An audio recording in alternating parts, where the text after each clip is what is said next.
नमस्कार। आज हम बात करेंगे प्राकृतिक संसाधनों के बारे में। इसमें हम लेंगे वनों को, यानी वनों के बारे में हम बात करेंगे। वन एक प्रमुख स्थलीय प्राकृतिक संसाधन है और इसके अंतर्गत हम प्राकृतिक वनस्पति को सम्मिलित करते हैं। अगर हम बात करें प्राकृतिक वनस्पति की, तो प्राकृतिक वनस्पति से तात्पर्य है ऐसा पादप समुदाय जो भौतिक दशाओं में स्वतः विकसित हुआ हो, अर्थात भौगोलिक दशाओं में स्वतः विकसित होने वाले पादप समुदाय को प्राकृतिक वनस्पति कहते हैं। इसके अंतर्गत पेड़ पौधों को, झाड़ियों को, घास को आदि को सम्मिलित करते हैं। अगर हम बात करें प्राकृतिक वनस्पति को प्रभावित करने वाले कारकों की, तो कुछ कारक है जो प्राकृतिक वनस्पति को प्रभावित करते हैं। उनमें सबसे पहले है उच्चावच। तो उच्चावच से तात्पर्य है किसी स्थान विशेष का धरातलीय स्वरूप कैसा, अर्थात वहाँ पर मैदानी धरातलीय स्वरूप है या पर्वतीय धरातलीय स्वरूप है या मरुस्थलीय धरातलीय स्वरूप, किस प्रकार का धरातलीय स्वरूप है, वो भी क्षेत्र विशेष की प्राकृतिक वनस्पति को प्रभावित करता है। दूसरे नंबर पर बात करते हैं भूमध्य रेखा से दूरी। भूमध्य रेखा के आसपास वाले क्षेत्रों में पर्याप्त वर्षा एवं तापमान के कारण वनों की सघनता अधिक देखने को मिलती है, जबकि भूमध्य रेखा से जैसे जैसे दूरी बढ़ती है हमें वनों की सघनता में कमी देखने को मिलती है। इसके बाद हम बात करेंगे तापमान की। तो तापमान भी प्राकृतिक वनस्पति को प्रभावित करता है। जिन क्षेत्रों में पर्याप्त तापमान होता है वहाँ पर उच्च वनस्पति क्षेत्र देखने को मिलते हैं, जबकि कम तापमान वाले क्षेत्रों में वनस्पति के क्षेत्रों में कमी देखने को मिलती है या वनों के क्षेत्रों में कमी देखने को मिलती है। इसके बाद हम बात करते हैं वर्षा की। तो वर्षा भी किसी क्षेत्र विशेष के प्राकृतिक वनस्पति या वन क्षेत्र को प्रभावित करते हैं। नेक्स्ट है मृदा। तो मृदा भी प्राकृतिक वनस्पति को प्रभावित करती है। जिन क्षेत्रों की उपजाऊ मृदा होती है वहाँ अधिक वन क्षेत्र देखने को मिलता है, और जहाँ पर कम उपजाऊ मृदा होती है वहाँ वन क्षेत्रफल कम देखने को मिलता है। नेक्स्ट बात करते हैं भूमिगत जल की। तो भूमिगत जल भी प्राकृतिक वनस्पति को प्रभावित करता है। अगर भूमिगत जल की गहराई कम है तो वहाँ पर अधिक वनस्पति या प्राकृतिक वन क्षेत्र देखने को मिलेंगे, और अगर भूमिगत जल की गहराई अत्यधिक है तो वहाँ पर कम वन क्षेत्र देखने को मिलता है। नेक्स्ट है समुद्र तल से ऊंचाई। तो समुद्र तल से ऊंचाई भी प्राकृतिक वनस्पति के विकास को प्रभावित करती है। जैसे जैसे समुद्र तल से ऊंचाई बढ़ती जाती है, जैसे कि पर्वतीय क्षेत्रों पे अधिक ऊंचाई वाले क्षेत्रों में हमें वनस्पति कम देखने को मिलती है या वन क्षेत्र कम देखने को मिलती है अपेक्षाकृत समतल या निचले क्षेत्रों की तुलना में। और लास्ट में बात करते हैं हम मानवीय बसाव की। तो मानवीय बसाव भी प्राकृतिक वनस्पति को बहुत हद तक प्रभावित करता है।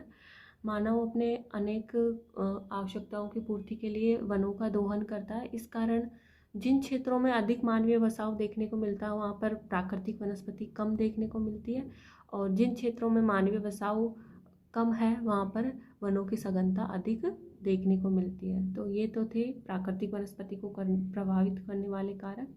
अब हम बात करेंगे वनों के प्रकारों की और उनके वितरण की।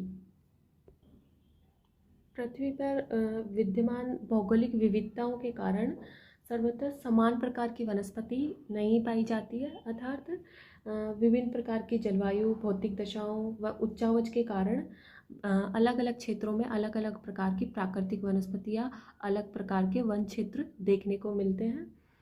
जलवायु, भौतिक दशाओं, भौगोलिक स्थिति, जल की उपलब्धता आदि के आधार पर हम संपूर्ण पृथ्वी के प्राकृतिक वनस्पति को या वन क्षेत्र को निम्न प्रकारों में विभाजित कर सकते हैं। अगर हम इन वनों के प्रकारों की बात करें तो प्रमुख है इनमें सबसे पहले उष्णकटिबंधीय सदाबहार वन, दूसरे नंबर पे है मानसूनी पतझड़ वन, तीसरे नंबर पे है उष्णकटिबंधीय सवाना घास के मैदान, चौथे नंबर पे भूमध्य सागरीय वन, पाँचवें नंबर पे मध्य अक्षांशीय या शीतोष्ण कटिबंधीय वन, छठे नंबर पे है टुंड्रा वनस्पति, सातवें नंबर पे है मरुस्थलीय वन, और आठवें नंबर पे है पर्वतीय वन।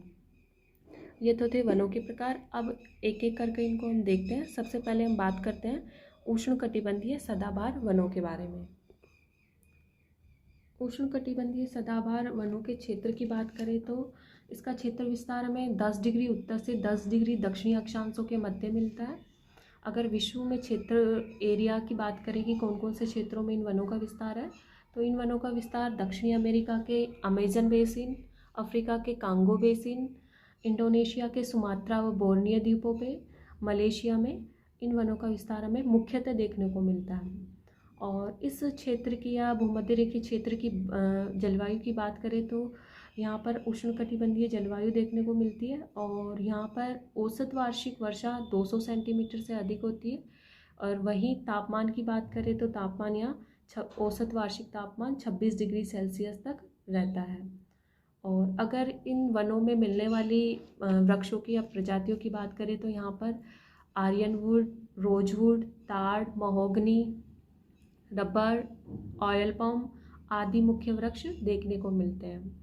और इन वनों की मुख्य विशेषता यह है कि इन वनों की लकड़ी अत्यधिक कठोर होती है और इन वनों की सघनता भी बहुत अधिक होती है। कुछ क्षेत्रों में वनों की या वृक्षों की सघनता इतनी अधिक होती है कि सूर्य का प्रकाश धरातल तक नहीं पहुंच पाता है और इनमें बड़े बड़े वृक्षों के नीचे कुछ झाड़ियाँ व लताएँ देखने को मिलती है। नेक्स्ट हम बात करते हैं मानसून पतझड़ वनों के बारे में। तो अगर मानसून पतझड़ वनों के क्षेत्र की बात करें तो इनका क्षेत्र होता है 12 डिग्री से 25 डिग्री अक्षांशों के मध्य दोनों गोलार्धों में।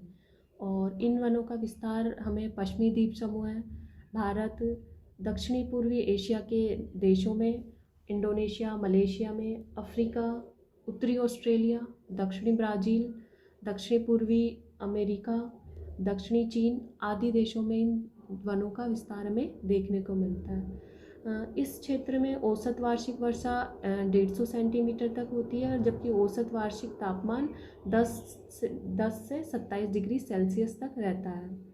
और इन वनों में लगभग 90% भाग मानसूनी पवनों से 90% वर्षा मानसूनी पवनों से होती है।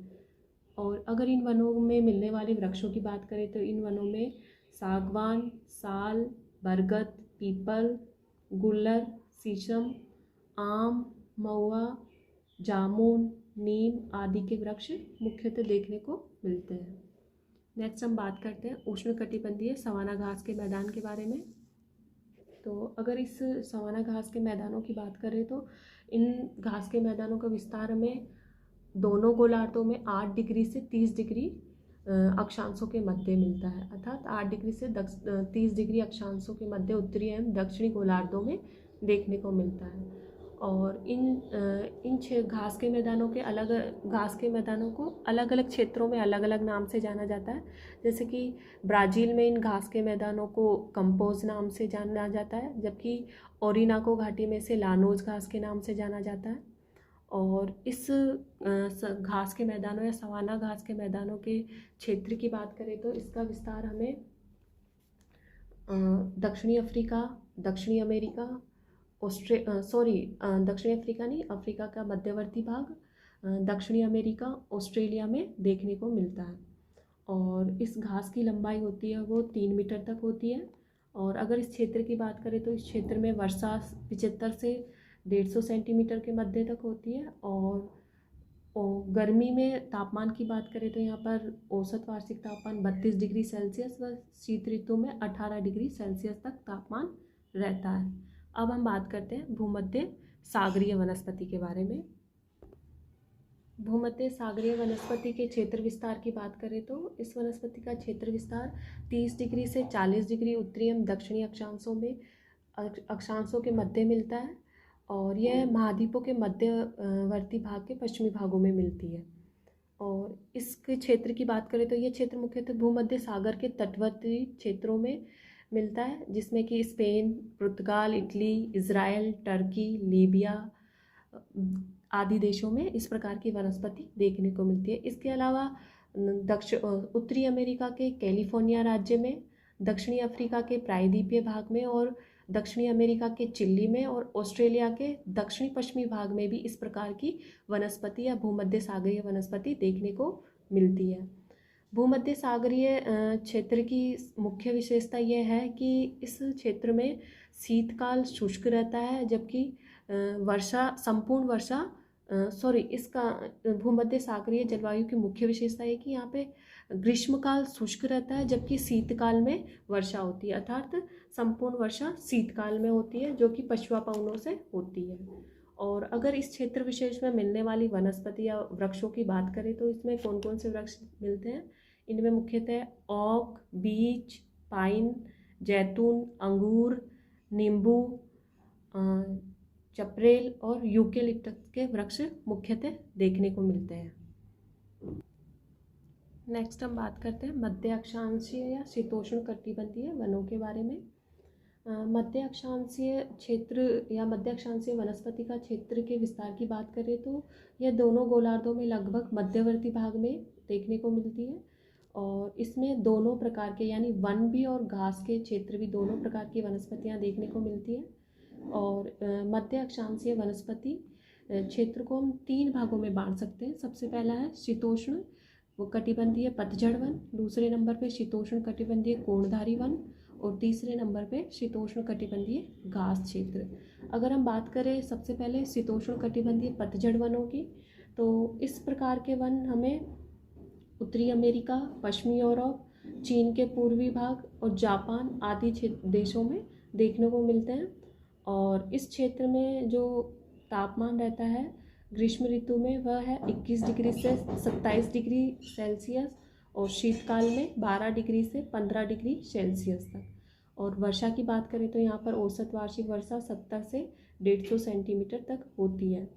और इन वनों में जो मुख्य वृक्ष मिलते हैं वो होते हैं ओक, बीच, एल्म, वॉसवुड, ट्यूली, चेस्टनट, मेपल आदि के वृक्ष देखने को मिलते हैं। दूसरे नंबर पर बात करते हैं हम शीतोष्ण कटिबंधीय कोणधारी वनों की। तो इन वनों का विस्तार उत्तरी गोलार्ध में पाया जाता है, इन्हें बोरियल वनों के नाम से भी जाना जाता है। और इन वनों का विस्तार उत्तरी अमेरिका के कनाडा, अलास्का, ग्रीनलैंड में और यूरेशिया के साइबेरिया में यूरोप के उत्तरी भागों में देखने को मिलता है। और इन वनों में पाए जाने वाले वृक्षों की पत्तियां नुकीली होती है, जिस कारण इन्हें कोणधारी वन भी कहा जाता है। और इन वनों में जो मुख्य वृक्ष देखने को मिलते हैं वो है स्प्रूस, पाइन, फर, लार्च, एल्डर, आल्मस, बर्च, बैतूला, पॉपुलर आदि वृक्ष मिलते हैं। और इन वनों का आर्थिक दृष्टि से बहुत महत्व है। और नेक्स्ट बात करते हैं हम शीतोष्ण कटिबंधीय घास क्षेत्रों की। तो शीतोष्ण कटिबंधीय घास क्षेत्र हमें अलग अलग स्थानों, विश्व में अलग अलग स्थानों पर देखने को मिलता है और इनको अलग अलग क्षेत्रों में अलग अलग नामों से जाना जाता है। सबसे पहले हम बात करते हैं इन क्षेत्रों के विस्तार की। तो शीतोष्ण कटिबंधीय घास क्षेत्र हमें मुख्यतः 30 डिग्री से 45 डिग्री अक्षांशों के मध्य उत्तरी एवं दक्षिणी दोनों गोलार्धों में देखने को मिलता है। और इन क्षेत्रों में सबसे पहले बात करें तो वह है प्रेरी घास के मैदान।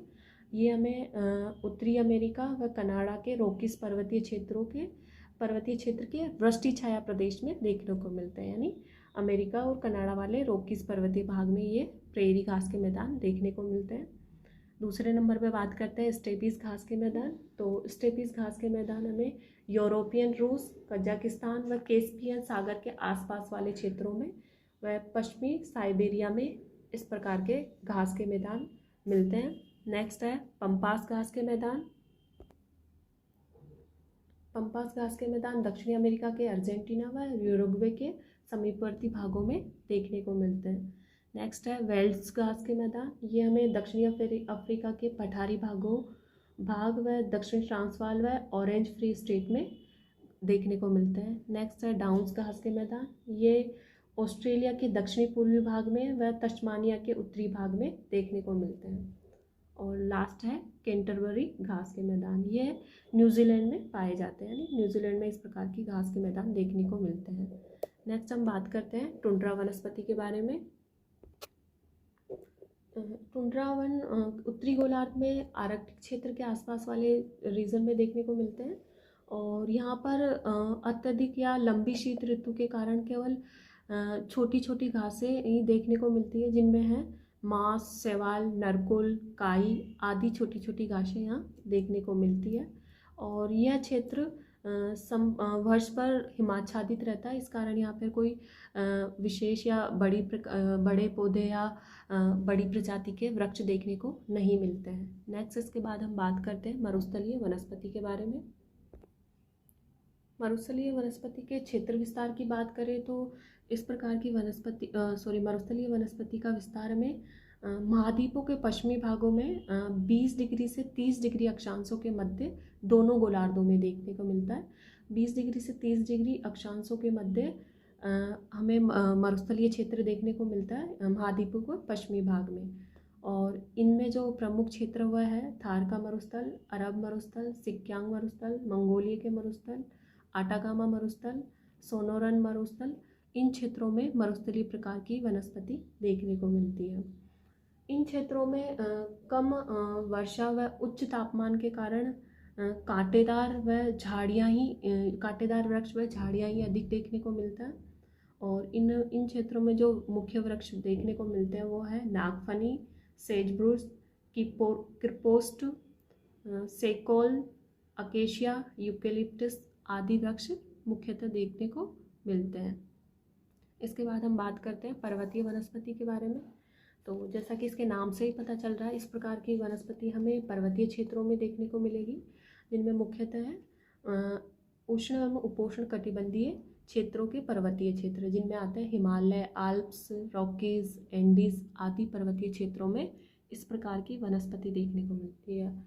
अगर इन पर्वतीय क्षेत्रों की बात करें तो इन पर्वतीय क्षेत्रों की 600 मीटर की ऊंचाई तक वाले क्षेत्र में तो हमें उष्णकटिबंधीय सदाबहार व उष्णकटिबंधीय पर्णपाती वन देखने को मिलेंगे, जबकि 600 मीटर से अधिक ऊंचाई या अधिक ऊंचे वाले क्षेत्रों में हमें शीतोष्ण कोणधारीय वन देखने को मिलेंगे, जबकि अत्यधिक ऊंचाई वाले जैसे 4000 से 5000, 6000 मीटर वाले ऊंचाई वाले क्षेत्रों में वनस्पति कम या नाम मात्र की देखने को मिलती है। और अगर इन क्षेत्र में मिलने वाले वृक्षों की बात करें तो इसमें देवदार, फर, डगलस, पाइन आदि प्रकार के प्रमुख वृक्ष देखने को मिलते हैं। और आज के वीडियो में इतना ही। आज हमने बात की विश्व के वनों के बारे में, उनके प्रकारों के बारे में, उनके क्षेत्र वितरण के बारे में। Thank you so much.